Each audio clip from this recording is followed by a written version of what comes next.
Pascal from the Wellbeing Protocol. So why would we want to build a community-led economy? What's wrong with our current economic system?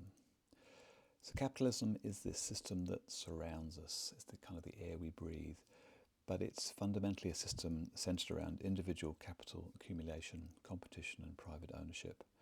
There's no debate about this. It's for better or for worse, that's just what it is. And one of the features of capitalism is that it is constantly striving for efficiency. And one of the ways that it becomes more efficient is called economy of scale centralization. So, for example, it's generally more efficient to have one big company than three small companies. And technology has taken that efficiency centralization to a new level never seen before in human history. And one of the major side effects of that centralization is that our real-life communities are disappearing.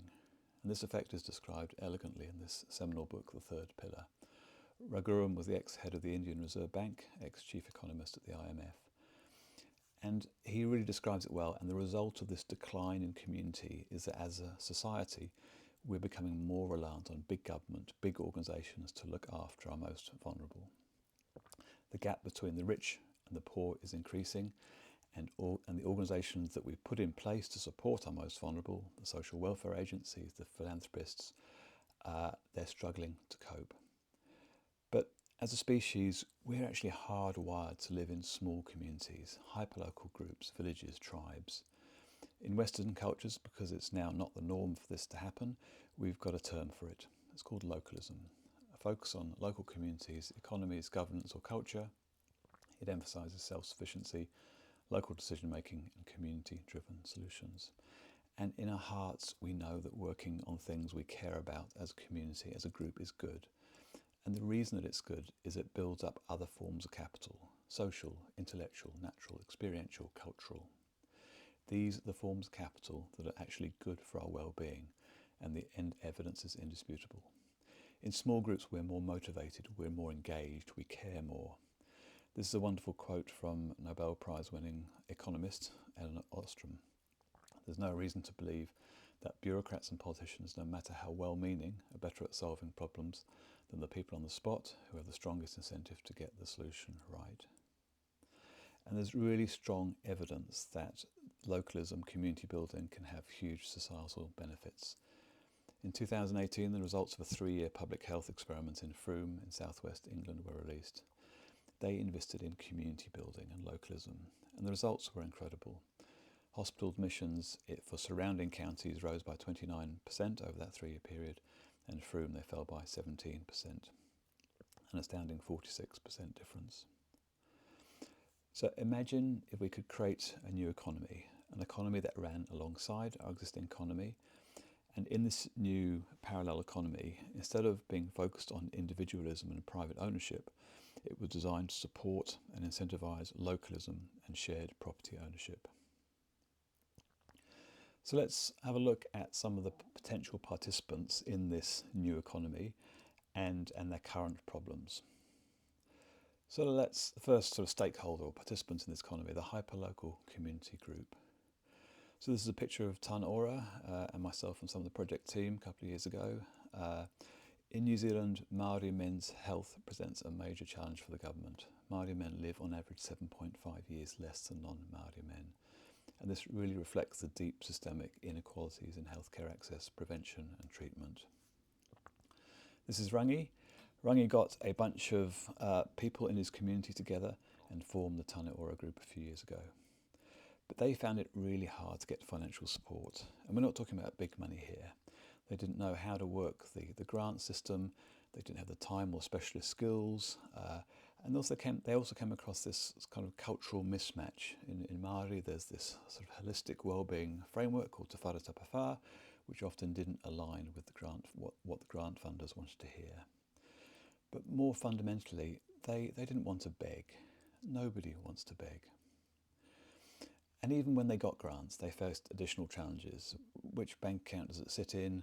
Because they weren't a legal entity. How do they as a group decide how to spend the money? Which that can create all sorts of tensions. And how do they show the funder how the money was well spent? And these challenges apply to many hyperlocal groups who have the desire to make a difference or have a common challenge.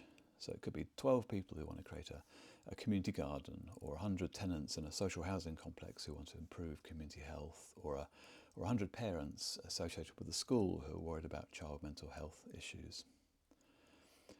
The second stakeholder in this potential economy is the funder. So this is an organisation or person who wants to use financial capital for social good.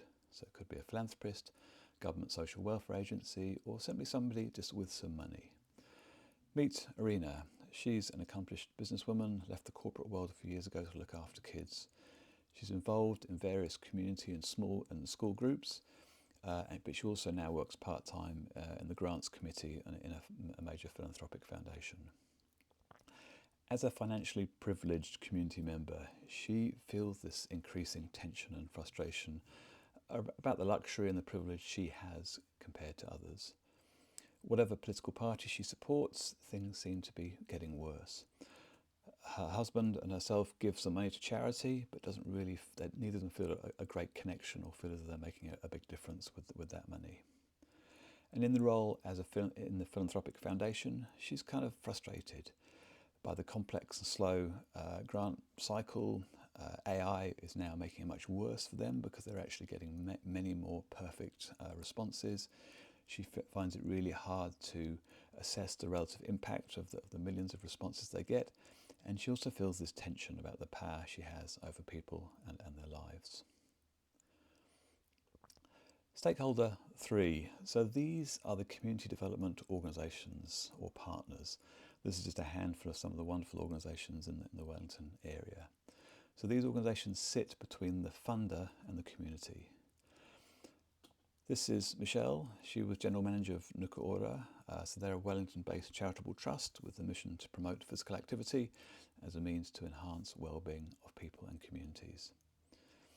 In Nuka Ora, Michelle experienced many challenges, including a whole lot of time trying to raise money and applying for grants themselves, often competing with other organisations in her sector.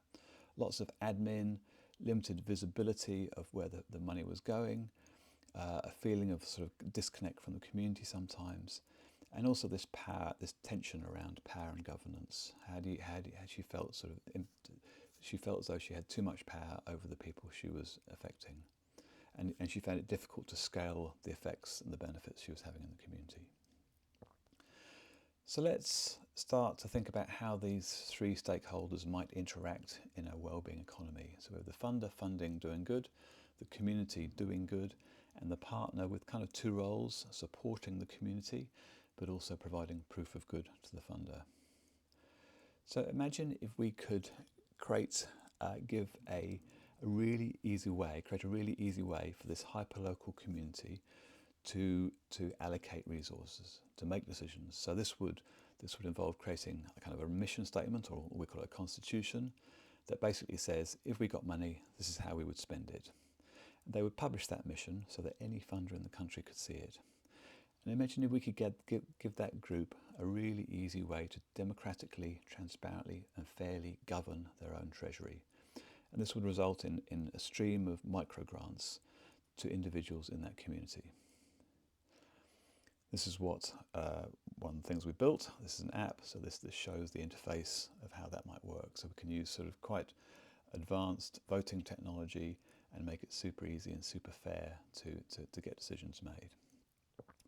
So imagine also if we could create a financial infrastructure that allowed the funder and the community development partner to stream money transparently and efficiently into these community treasuries at scale. So communities could easily receive money from multiple funders and wouldn't be beholden to one funder. And imagine if funders and partners could easily get real-time information on how their money was being spent. And that information could be used to increase or pull back on the funding stream. And as with any network or economy, the value increases with scale. The more funders, partners, community groups in there, the bigger the incentive for others to join.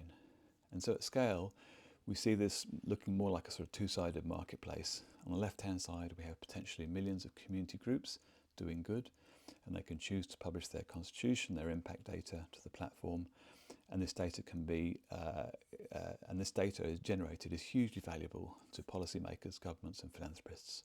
The communities own this data, they can benefit from it. And on the right hand side we have funders of any size who can get access to that data potentially, and within a couple of clicks start streaming money to one or thousands of the partners or community groups in the system. And at the community end, another way to think about a group of people democratically managing a treasury, it's like a cooperative or a mini government.